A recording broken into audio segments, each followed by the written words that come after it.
Como vão? Tudo bem com vocês? Bom, mais uma vez aqui com uma convidada muito especial. É a Michele Castro hoje. Ela é gaúcha, economista de formação, influencer, palestrante e mentora. Sabe tudo de comportamento e de imagem. Muito bem-vinda. Obrigada, Deise. É um prazer enorme estar aqui com você. E vai ser um prazer a gente dividir um pouquinho esse bate-papo. Pois é. A Michele, como eu, fez transição de carreira. Todo mundo sabe, né, que eu trabalhei 35 anos na moda e resolvi me transformar, me reinventar. Queria ler, queria trazer para vocês a leitura e incentivar a leitura. Então, eu fiz essa transição. Fiz essa transição mais uma vez anteriormente, porque eu era fono. Nossa, Eu que trabalhei como interessante! fonoaudióloga e depois eu resolvi entrar na moda. Sim. E a minha primeira formação era de fonoaudiologia, depois, quando eu estava na moda, eu fiz faculdade de moda também. Então, como eu, ela vai falar da transição. A Michele vem do mundo corporativo, né? Isso mesmo. Eu tenho a minha formação, né, em economia e eu sempre falo, primeiro, é importante a gente dizer e até para incentivar outras pessoas que é natural a gente fazer uma transição de carreira. E cada vez mais, eu estive há pouco tempo num grande evento de inovação e tendência e foi falado muito lá sobre o futuro do mercado, que também é um assunto que eu me interesso bastante. E um dos tópicos que eles falaram é que vai ser tão normal as pessoas estarem já na sua terceira, quarta transição de Pois é, carreira, pois é. e a gente não vai mais ter essa Naquele dia que a gente se preocupação. conheceu, a Fefa Isso, falou sobre Moreira. isso. Ela falou que tem um estudo em Harvard que as É, pessoas fazem 5 transições de carreira na vida. Então, exatamente. eu já Então fiz 3, faltam 2. e é muito normal, e que isso vai ser cada vez, normal e as pessoas até vão admirar isso, porque realmente a gente está vivendo o mundo da tecnologia, as coisas estão mudando tão rapidamente que tem novas profissões que a gente nem sabe ainda que virão e quem sabe a gente se identifica e Pois é. acha uma nova habilidade, e que esse é o segredo, eu acredito, né, a gente entender que não precisamos fazer eternamente a mesma coisa, a gente pode desenvolver algumas habilidades e se encontrar nelas. É E eu verdade. fiz isso na minha eu quando eu escolhi economia, é interessante isso, um dos pontos foi que eu sempre pensava: "Que roupa eu quero vestir para trabalhar todos os dias?", né, quando a gente está naquele momento de adolescente, fazendo cursinho pré-vestibular, junto com a escola, já se preparando qual curso, né, o que que eu vou fazer? E eu sempre pensava isso: "Bom, eu quero me vestir de alfaiataria", algo que eu adoro, então eu ficava pensando: "Eu vou escolher uma profissão que exija usar essa roupa", É, porque que eu bom. me sentia bem, eu me imaginava e pensava: "Não, é algo que eu quero". E é curioso porque Executiva. executivo. Então, escolhi economia e trabalhei sempre no meio corporativo, empresa privada, e tive várias oportunidades, tive ascensão profissional, eu realmente tinha um objetivo de ocupar cargo de liderança, então busquei o meu caminho e fui muito feliz, assim, na minha trajetória profissional. Mas a moda também sempre fez parte da minha trajetória Ficou e te buscando. ficou me buscando ao longo de todo esse tempo. Eu amo a minha profissão e ainda sinto falta depois que eu fiz essa transição, e é por isso que continuo falando sobre esses assuntos, né, então eu tento linkar as coisas que eu gosto, que é essa questão mais da forma de se vestir, da imagem voltada para o meio corporativo, mas nunca desistindo de falar de um conteúdo que realmente eu gosto. Você ficou muitos anos no mundo Fi corporativo? fiquei um pouco mais de 15 anos, eu trabalhei 10 anos numa empresa que foi trabalhei primeiro 5 anos em uma empresa que é engenharia, uma construtora, E lá eu passei por todas as áreas. Era uma empresa super pequena, então acabei sendo o braço direito e esquerdo lá na empresa. E depois, sim, quando eu já estava no meio da faculdade de economia, eu senti que eu precisava estar numa empresa maior, onde eu tivesse oportunidade de crescimento e que ali não seria possível. E aí eu consegui uma vaga numa empresa bem grande, uma multinacional e que tinha uma cultura japonesa.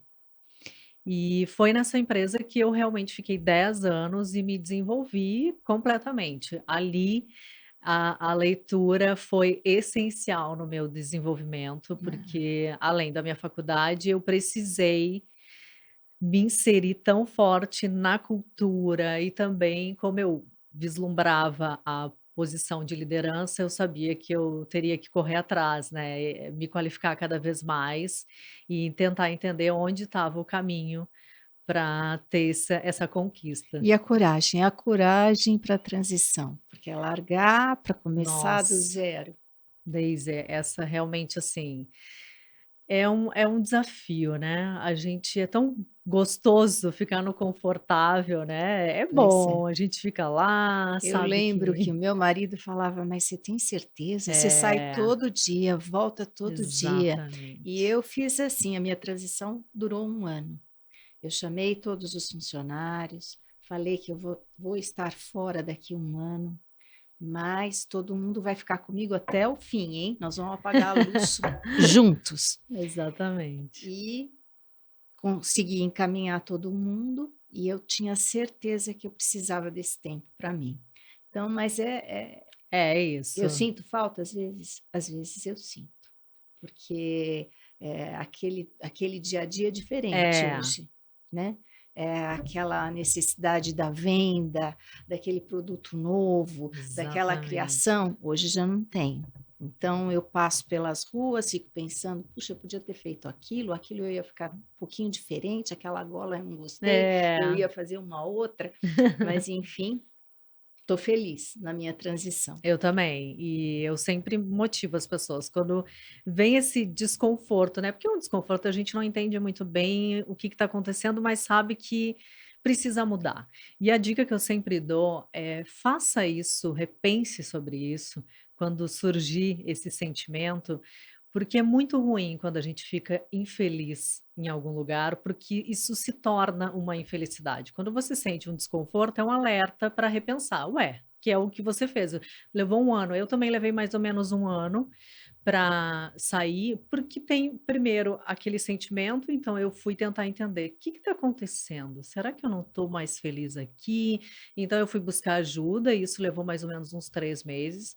Quando eu decidi que eu sairia, eu conversei com as pessoas responsáveis, com a diretoria na época, e aí nós construímos a minha saída, porque eu também Ah, ocupava um isso é que é cargo importante, estratégico. né, é Foi importante. maravilhoso. Então eu fiquei 8 meses construindo isso com a certeza que era aquilo que eu queria, e eles também, por ser essa cultura mais japonesa, isso que é legal, eles têm muita disciplina, então eles também tinham esse receio que em algum momento eu me arrependesse, então por isso todo esse tempo, e eu achei super válido, e saí pela porta da frente, foi maravilhoso, e por isso que eu falo essa dica, é importante as pessoas buscarem ajuda e tentar E entender planejar, e né. planejar sair, para que você não seja convidado a sair daqui um pouco e sair magoado, que é o que acontece com a maioria das pessoas. Sai magoado, leva uma culpa, uma tristeza, isso se transforma numa depressão. Quantas pessoas a gente vê que sai da empresa e fica lá resgatando: "Poxa, eu me doei tanto para essa empresa durante muitos anos e agora simplesmente me manda embora". Então não é culpa da empresa, né, Hum. você tem que entender o momento certo para sempre sair pela porta da frente e entender que, no final das contas, é negócio e a empresa sempre vai fazer o que é melhor para que Pra ela ela, né, sobreviva, então lógico. a gente sempre também tem que pensar e ter esse alerta aí, quando sentir, repense. É verdade. Quando a gente traz alguém aqui, a gente quer saber da conexão da leitura, porque a gente tem curiosidade, como é que é a sua conexão com a leitura? Ai, eu amo ler. amo demais. Tanto que quando nos conhecemos foi a primeira coisa que eu falei: "Eu não acredito que você faz esse trabalho maravilhoso com a leitura". Sempre fez parte, graças a Deus eu tive esse incentivo da minha mãe desde muito Ah, que criança. legal, porque Nossa, é o que é, demais. nossa, é um privilégio ter É, isso, eu também tive na minha casa. é. E eu sempre falo, acho que em todo programa eu falo a mesma coisa, mas a minha mãe morreu com 99 anos, Meu Deus, que com maravilhoso. a cabeça boa, Gente, que e lendo, incrível. não leu até os 99, porque as coisas vão ficando mais É, difíceis, a visão e tudo, mas ela a estava com a lucidez é lucidez, algo a é, leitura trouxe a não tenho lucidez. dúvida. E aí eu sempre vi isso na minha mãe, sempre, sempre, desde criança eu tenho a imagem, ela sempre lendo, lendo muito e incentivando, todos nós, eu tenho mais 4 irmãos, então nós temos essa prática da leitura, a gente, compartilha no WhatsApp leituras, indica uma para as outras, então é muito bacana isso, veio da minha casa, e isso se fortaleceu cada vez mais quando eu estava lá nos meus objetivos, onde eu queria, É, trilhar, né, a minha ascensão profissional, queria muito conquistar a liderança e eu sabia que além da técnica, de me qualificar nesse sentido, eu precisaria me qualificar cada vez mais no comportamento, na comunicação, no trato com as pessoas, então a leitura foi essencial para eu me inserir. Então fez parte, assim, da minha trajetória, primeiro para a cultura onde eu estava vivendo, que eu queria, muito ter oportunidades nessa empresa que tinha essa cultura japonesa, então eu busquei leituras sobre, a cultura japonesa para tentar entender o comportamento e como que aquilo iria funcionar, e muita leitura sobre liderança, gestão, eu busquei me inserir nesse mundo. Então a leitura sempre me acompanhou, assim como agora, eu que já estou numa outra fase, né, vivendo totalmente no mundo digital, tenho o meu curso, tenho as minhas mentorias, então eu estou hoje focada na comunicação e no posicionamento, também voltado para a imagem, mas muito mais na comunicação e também nas relações interpessoais, que eu isso, acredito cada vez mais que, independente da sua profissão, a gente tem que saber lidar com as pessoas, né. claro, claro. Então, para quem está assistindo a gente, para as minhas seguidoras, que são outras que as suas, o que que elas podem esperar no teu Instagram e no teu canal do YouTube? O Instagram dela é Mundo Executiva, tá? Isso. Sigam lá. Olha, vai encontrar isso é bacana, porque eu tento unir as 2 coisas, que é o que eu mais gosto de fazer. Trazer essa comunicação na imagem, na postura, na forma de se vestir, sempre voltado, na maioria das vezes, para o meio corporativo. Então eu trago dicas de como você pode se sentir bem, fazendo esse casamento com o seu estilo, sem perder a sua essência, mas voltado para o ambiente de trabalho, né, para que a gente desperte essa credibilidade no ambiente e a confiança. Quando a gente está bem vestida, você se sente bem, e isso desperta uma confiança maior, e eu acredito que isso é essencial. E com isso, eu também trago muitas dicas sobre a comunicação, sobre comportamento, posicionamento, o autocontrole, sempre voltado para esse alinhamento com as pessoas, o quanto é importante você conhecer um pouco mais, o estilo de todas as pessoas, respeitar, entender o quanto é importante a gente ter essa paciência, né. Esses dias eu recebi uma pergunta na caixinha que eu sempre faço, e aí uma menina me perguntou: "Eu não tenho muita paciência, eu não sou uma pessoa muito paciente, como que eu faço para lidar com isso?". E aí eu falei e até respondi, depois coloquei lá no meu feed, porque eu achei que foi uma boa resposta para contribuir com outras pessoas. Você não precisa se estressar com o outro quando entende que a gente não tem a verdade absoluta, né, a gente tem que ter paciência, a gente falta com a paciência, normalmente, porque a gente não concorda com a opinião do outro, mas você não tem a verdade absoluta, eu não tenho. Hum, E a gente tem que aprender que nós somos diferentes, então é aprender a lidar com as diferenças e mais do que isso, entender que a realidade da pessoa, ela é outra. Ela viveu em outra realidade, ela teve outra cultura, ela teve outros valores, outra família e provavelmente ela pensa diferente de você por isso. Então, essa paciência a gente tem que ter e entender que tá tudo bem a pessoa pensar diferente de você. Isso faz sentido e você até entende o porquê que pensa diferente, porque viveram completamente em situações diferentes. E quando a gente se coloca para escutar muito mais o outro, a gente também entende que você não tem a verdade absoluta e por que não pensar naquela forma, daquela forma, né. E uma das formas mais inteligentes é a gente ter o poder de mudar de opinião. Eu acho que a gente tem essa resistência, né, "Ah, eu penso assim, não vou mudar, tá todo mundo errado", mas que bom se a gente consegue enxergar o outro lado e ter a oportunidade de mudar, e a gente só consegue mudar quando a gente escuta o outro. Então eu falo um pouco sobre essas dicas, assim, da comunicação, das relações interpessoais, do posicionamento, O comportamento no comportamento. corporativo, né, que Sim, é especial, né. bastante, bastante. Há pouco tempo saiu até foi bem divulgado e virou uma polêmica que um banco bem conhecido digital, fez uma reunião com seus funcionários e trouxe uma comunicação, um manual de dress code. E aí, ou nos dias de hoje, as pessoas ficam um pouco assim, não gostam de receber mais ordens, né, "Meu Pois é, corpo, as minhas é. regras, a minha forma de me vestir, as minhas regras", até a página 2. Quando você faz parte de uma empresa, as pessoas precisam entender que as regras são necessárias, porque são muitas pessoas que trabalham, a gente não pode Claro. fazer o que tem vontade, né, por isso que ela é uma empresa. O jovem E acha que pode que ir pode trabalhar tudo, de shorts. isso. Então eu até fui buscar esse manual, fui tentar entender o porquê que as pessoas estavam porque isso também acontece muito na internet, né, as pessoas, criticam sem ler. A gente vê uma notícia de alguém, a gente pega aquela notícia pela metade e tira uma conclusão. Então vai lá e tenta entender. E foi o que eu fiz, busquei esse manual e não tinha absolutamente nada demais, muito pelo contrário, era uma coisa tão óbvia, mas o óbvio às vezes precisa ser dito.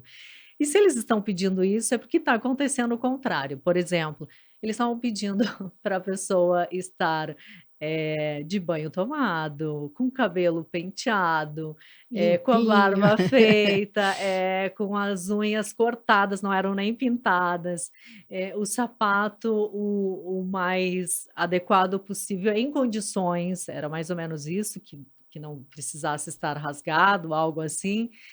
E as coisas, assim, básicas, não estava dizendo: "Olha, a cor do cabelo", não estava dizendo se tinha ou não tatuagem, não tinha nada disso, ninguém estava falando, né, das pessoas, mas sim o mínimo, Das coisas assim, tão uma pessoais, né.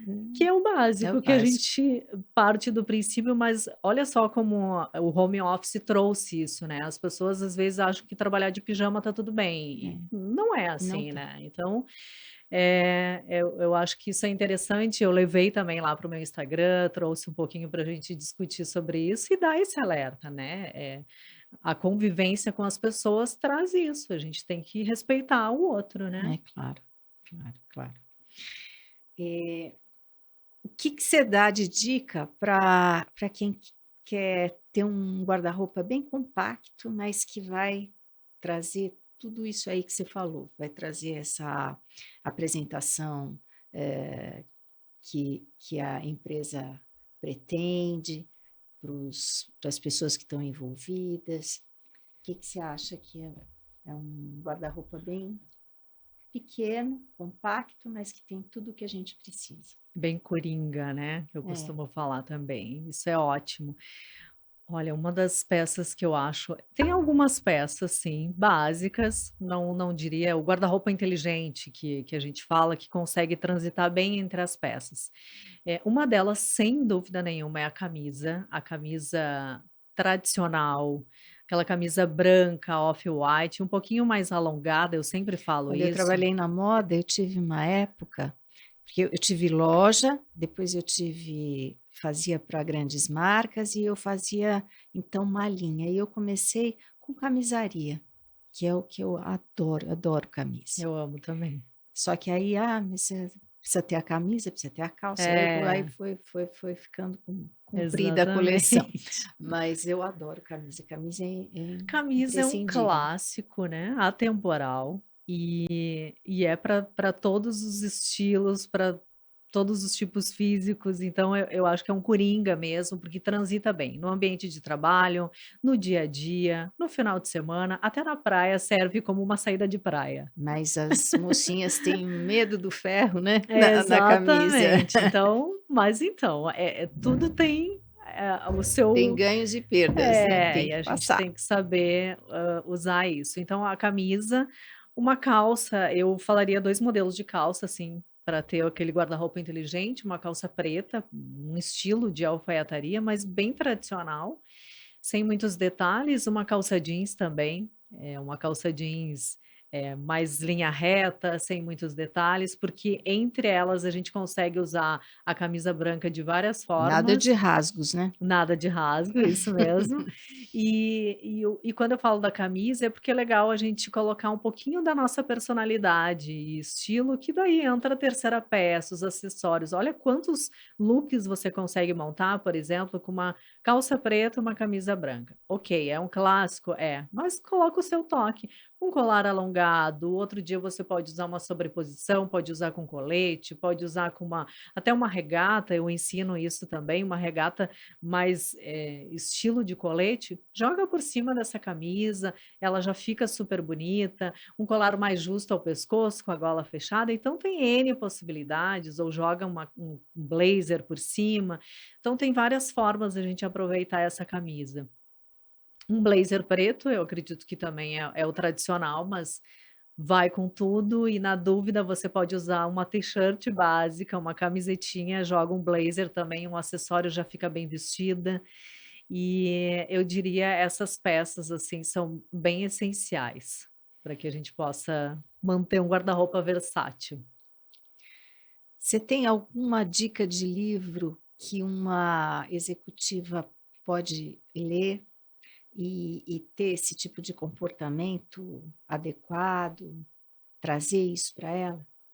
Sem dúvida. É um dos livros que eu li há pouco tempo e eu estou indicando para todas as pessoas, é O Especialista em Pessoas, que é do Thiago Brunet, e ele traz várias dicas ali. Primeiro ele traz sobre a personalidade das pessoas, o estilo de cada pessoa e como que a gente pode aprender a conviver com essas pessoas. E eu achei interessante demais, porque ele traz esse detalhe, assim, ele dá exemplos, por exemplo, de amigos, né, e a gente tem 3 tipos de amigos que ele fala. Os amigos que são estratégicos, os necessários e os íntimos. E quando você faz essa leitura, você consegue realmente entender que faz sentido, todo mundo tem esses 3 amigos e você coloca Estratégicos, o do meio eu perdi. estratégicos, necessários e Necessários. íntimos. Hum. E aí você realmente consegue colocar essas pessoas nessas categorias e entender que tem um amigo que vai ser estratégico, que a gente se conheceu, um exemplo, você fala de leitura, eu gosto de leitura, a nossa amizade nesse momento ela é estratégica. Pode ir para um próximo nível. Claro. Então tem as amizades que são, necessárias, e as necessárias são aqueles amigos que a gente convive no ambiente de trabalho, por exemplo, são necessários. É o tipo de amigo que ele fica ali, no trabalho, e as pessoas confundem, por isso que é importante essa leitura. Mas o convívio é intenso, né. É intenso, mas o que eu falo que as pessoas confundem é que nem sempre aquela amizade necessária, ela tem que ser um amigo íntimo, às vezes você conta uma intimidade sua para uma amizade necessária e ela sai espalhando para todo Pois é. mundo. Então entenda, a categoria dessas amizades, né. E os íntimos que são raríssimos, são poucos, a gente conta do máximo e olhe lá nos dedos de uma mão, e esse sim, vai estar com você na boa e na ruim, e não tem julgamento. Então a gente consegue separar. Além de outras questões que ele fala, ele coloca várias categorias nas pessoas que a gente convive, e que realmente você começa a respeitar mais o outro, a entender que é por isso que a gente tem que aprender a socializar cada vez mais e se colocar nesse lugar para ter boas convivências. Que você acha que é um comportamento completamente inaceitável numa empresa, de uma executiva? Eu acredito que seja maltratar as pessoas, Hum. agir com maltrato mesmo. A indiferença eu já acho ruim, mas no ambiente de trabalho, para mim é inadmissível quando eu enxergo alguém maltratando uma pessoa e normalmente ela faz isso com pessoas que ela acha que ela nunca vai depender, né, ela são os famosos puxa-sacos, assim, que ele vai fazer o máximo para se dar bem com as pessoas que é interessante para ele, mas em algum momento não vai ser aquela pessoa que ele convive de uma certa forma, não é interessante, não traz nenhum benefício, então trata mal. E isso fala muito da personalidade da pessoa, então Eu para acho que mim isso é é inaceitável em qualquer inaceitável. lugar, né. Exatamente, em qualquer lugar. Não é só na empresa, É né, isso. familiares, É, amigos, ninguém quer ser maltratado, exatamente. né. É. Você já pensou em escrever um livro sobre Já, tudo isso? já pensei. Ia ser muito legal, hein. Ia ser muito legal mesmo. É um sonho, inclusive, faz parte aí dos meus projetos futuros. Eu já venho escrevendo bastante coisa e deixando lá guardadinho nos meus arquivos. Então, se Deus quiser, eu vou compartilhar isso sim. Ai, que bom saber que a gente vai ter um livro de comportamento, de imagem, É, vai ser um tudo num pouquinho lugar disso. só. É, exatamente. Que bom. Michele, eu queria te agradecer. Imagina, Foi eu que muito legal o agradeço. nosso bate-papo. Eu acho que vocês, vão aproveitar muito e vamos seguir a Michele no mundo executivo. Isso. O canal é o mesmo nome, É né? o mesmo nome, O Mundo canal do Executiva. YouTube. Isso, no E ela YouTube. vai estar dando dica todo dia para vocês, de imagem e de comportamento. Isso. Quem gostou desse bate-papo, comenta, curte, assina o canal. Tá bom, gente? Até a próxima. Você quer falar alguma coisa? Só agradecer o convite e também fico muito honrada de estar aqui. Obrigada pela oportunidade. Um beijo para todo mundo que está assistindo. Beijo para vocês.